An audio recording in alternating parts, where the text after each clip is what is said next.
Up next, we have Randall Coppola, SpaceJam speaker, the docent at the Cape Canaveral Space Force Museum. So this should be really, really fascinating. So Randall, come on up. The floor is yours. Let's give a big round of applause for Randall Coppola, people.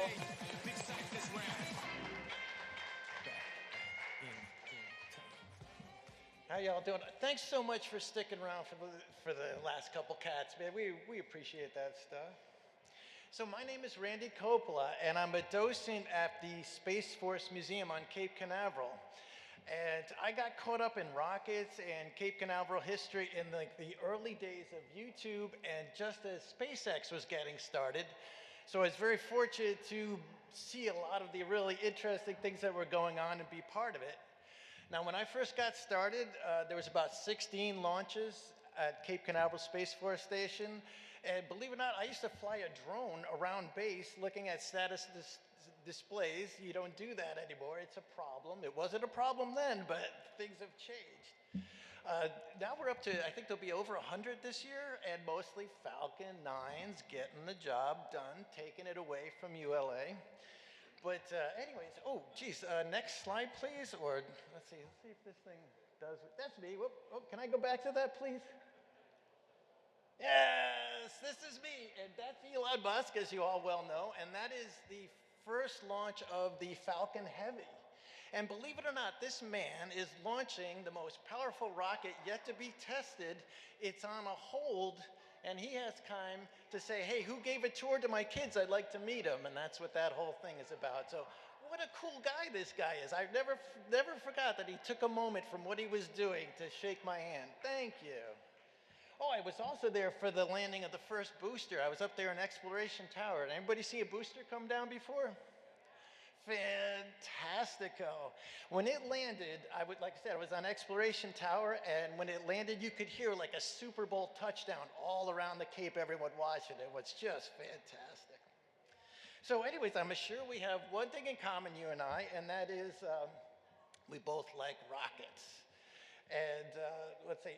Oh, by the way, why isn't there a Falcon 9 in that rocket garden? Come now, people. Anyways, I'd love to see that happen.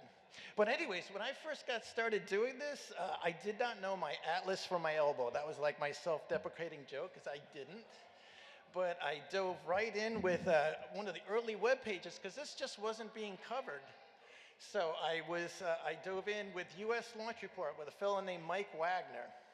And I started escorting the media for SpaceX and ULA. Can you imagine such a thing? They were so happy to have us bring people down to watch their launches and build the momentum. And they were so much fun to work with.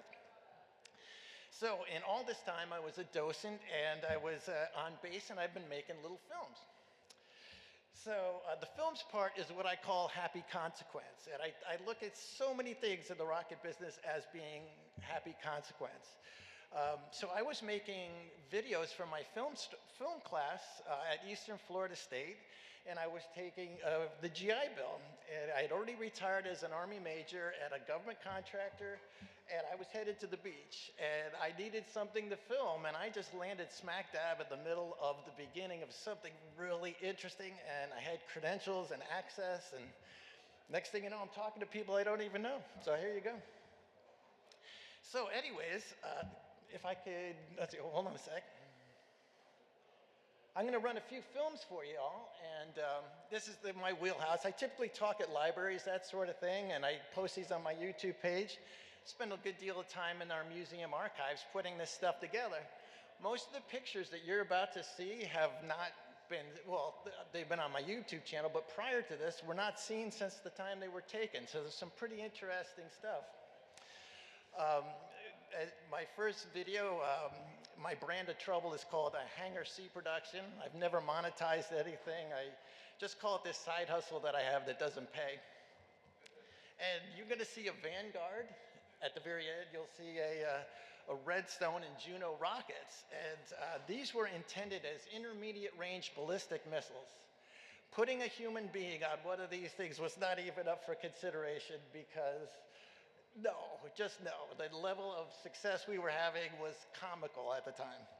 But we were so far behind the Soviet effort because we were under the impression that airplanes are going to be the way to drop nukes on Russia until we realized no. So we got it together after Sputnik gave us a wake-up call. And you're going to see our first satellite attempt. It's a Vanguard that blows up in front of God and everybody while we try to show everybody that we've got it going on when we really didn't. So let's see, we've got the Vanguard, which 90 days after that explosion you're going to see, Dr. Werner von Braun came down to Cape Canaveral and launched America's first satellites. A little plug for the museum. And that was 90 days. And then you also see the Juno. So just see the connection of all this stuff. The Juno is a legacy rocket that Rocketdyne turned into that mighty F1 engine. So you can see we were figuring it out. And so, again, manned spaceflight is just merely a happy consequence in the early days of repurposing these nukes. So, how do I get this to play? Could you get that to play for me? And it might be loud, so sorry. A little louder? A little louder.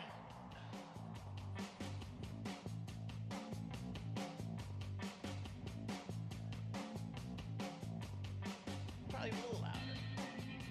This is cool too.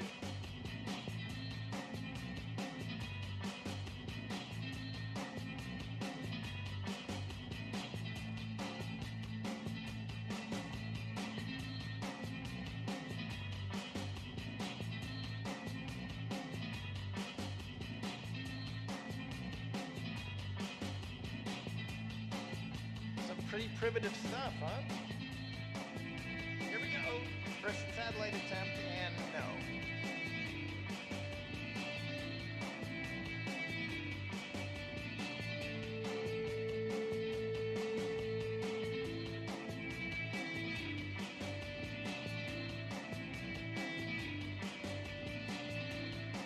Whoops, yeah, that happened too.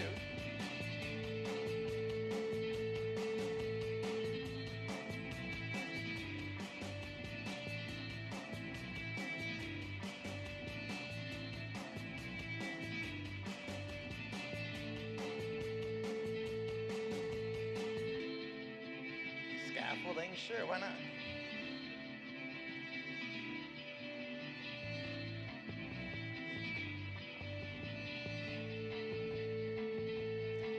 The Redstone, by the way, was basically a modified, extended German V2. Talk to me offline about that and I'll explain.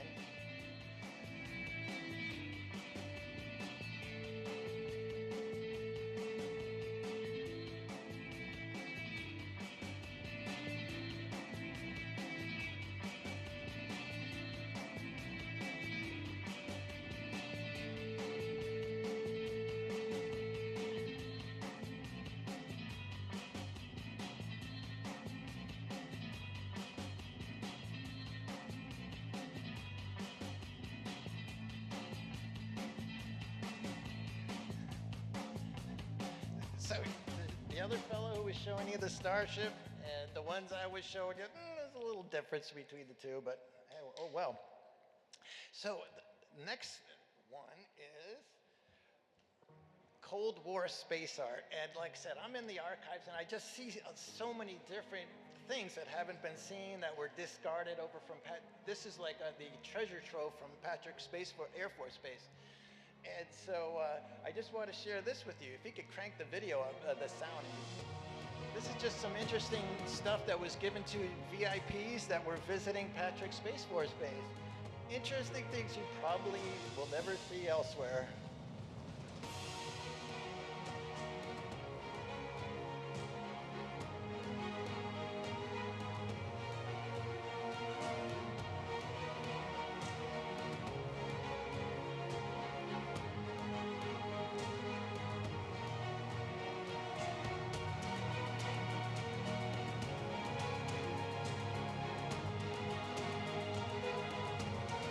Look like a starship?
starting to see the point of the happy consequence that manned spaceflight was basically putting capsules on top of nukes? Because in the early days, that was a big part of what was going on.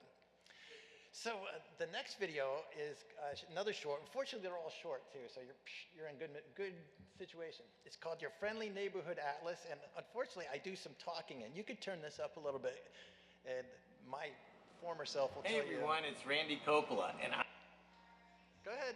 No, keep moving, please. I'm at the archives of the Air Force Space and Missile Museum, where I'm doing a little extra work over here. Every once in a while you take a break and you find some real nuggets in the archives. And that's what I found was an Atlas D being dragged through some southern towns in the early 60s. I thought it was just really interesting to share these pictures. I'm not going to do a lot of research into them. I'm just going to let you enjoy the fact of they're dragging an Atlas D through these southern towns, and just there's a lot to take in, a lot to enjoy. So that's what I've got for you. Not a lot of research, just take in these pictures, and I hope you enjoyed the video. Have a great day, and thanks for watching.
I just wanted to run that one just because it just highlights the challenges of the early rocket days. And they were bringing these rockets over to Cape Canaveral before the interstate, and they had challenges just like this.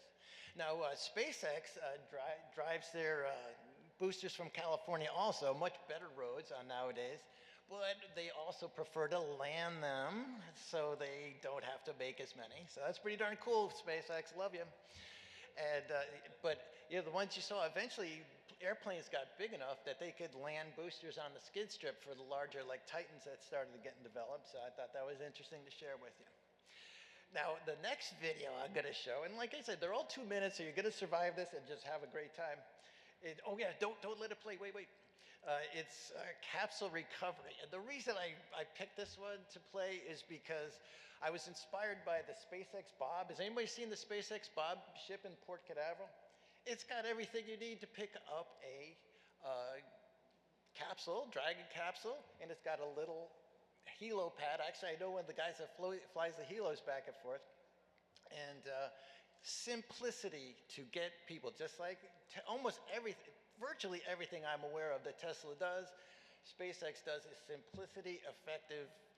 But watch when you see this video, you're going to see aircraft carriers, you're going to see frogmen, you're going to see it all. Because back in those days, the spectacle of recovery was just chest-beating time for everybody.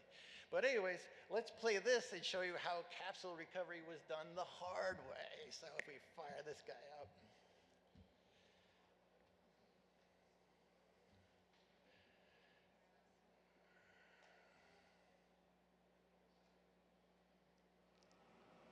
Hey everyone, it's Randy no, wrong Coppola, one. and I'm at the Arc. Yep. This guy right here.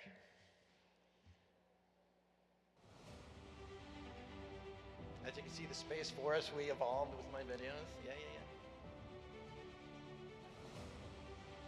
Look at this, man. Unbelievable. Just to bring the astronauts home, you know, it's crazy.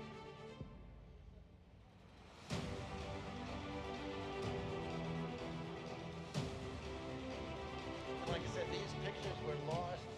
They'll probably still be lost. We didn't find them.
cool stuff.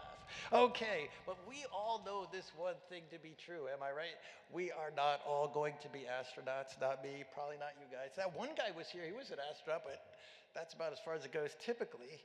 But there was tons and tons of people behind it back then, way more people behind it back then because they were using primitive tools and technology. And the people that don't get really any time in the spotlight, I decided to make this video because here I am uncovering these pictures of these people that ground away and did what was needed to do to get rockets into space at the time. So I did a little video called, hold on a second, I think it's the next one, right? Let's see, it's hard to say. Hangar C does remind me. Nope, nope, next one over, please. There they are. Oh, we had it so close. This is the one.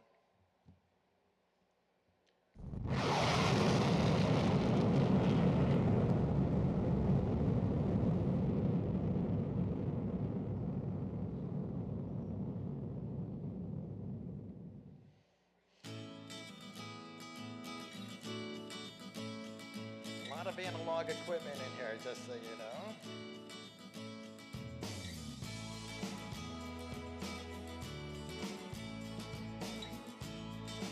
Yes, that's a slide rule, just so you know.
Inspiring, yes, yes. It took a lot to get these things into space. A lot of cooperation, a lot of hard work, a lot of careers out there. Oh, and last but not least, yes, this does have a beginning and an end, and we're just about at it. Wait, hold. No. We're going to the next one, the next video, and this is just called Random Cool Pics, because I couldn't really figure out any use for these, but they're just so interesting. You're gonna see all kinds of stuff, and I just figured it was a good way to close my time with you on. So fire it up, buddy.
cool pics. Don't you feel cooler as a result? I do. I know I do.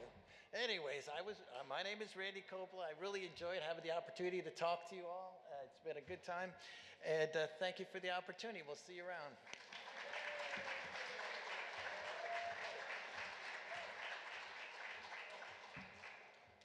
Wow, isn't that amazing? Thank you so much, Randy. That is so cool. And you have one of the coolest jobs in the world, by the way.